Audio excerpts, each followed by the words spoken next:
Hello दोस्तों, आज हम लिखेंगे OP Shukla ITA 100 dictation 100 word पर मिनट। तो स्टार्ट करते हैं 5 सेकंड बाद।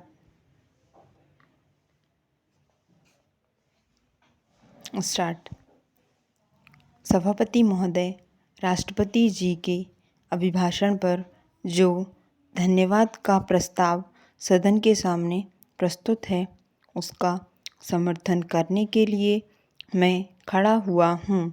राष्ट्रपति जी का जो अभिभाषण है, उसमें देश के लिए नई दिशा का निर्देश देने की कोशिश की गई है। राष्ट्रपति का अभिभाषण देश को नई दिशा देने की दिशा में बहुत ही उचित कदम है। पहला है समाज का अत्यंत गरीब वर्ग, जिसे हरिजन और आदिवासी कहते हैं, उसकी आर्थिक दशा सुधारने के लिए पूरी कोशिश की गई है। दूसरा है महंगाई रोकने के लिए ठोस कदम का उठाना। और तीसरा है जनता पार्टी की पैदा की गई स्थितियों को पूर्ण रूप से समाप्त कर शांति स्थापित करना। चौथा है आर्थिक स्थिति को मजबूत करना। पांचवा है किसानों की हालत सुधारने के लिए योजना बनाना। और छठा है नेहरू जी की विदेश नीति का अनुसरण।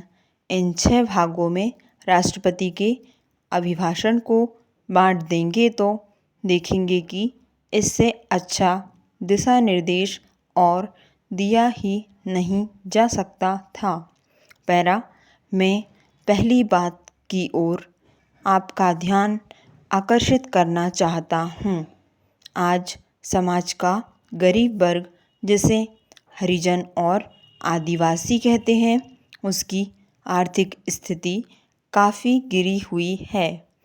आज आप उस गांव में जाएं, जहां हरिजन और आदिवासी रहते हैं, तो आर्थिक दशा और उनका रहन सहन देखकर आप यह महसूस करेंगे कि यह तो आदमी के रहने के घर नहीं हैं, बल्कि पशु के रहने का घर है।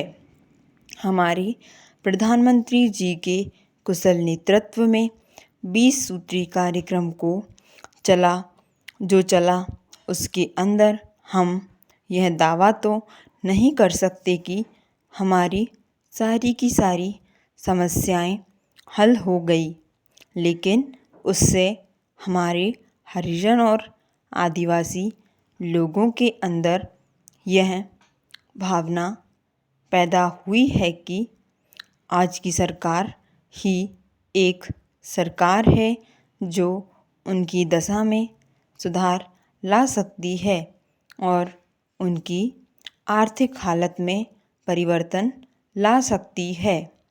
मैं इस संबंध में कुछ सुझाव भी आपके सामने रखना चाहता हूँ।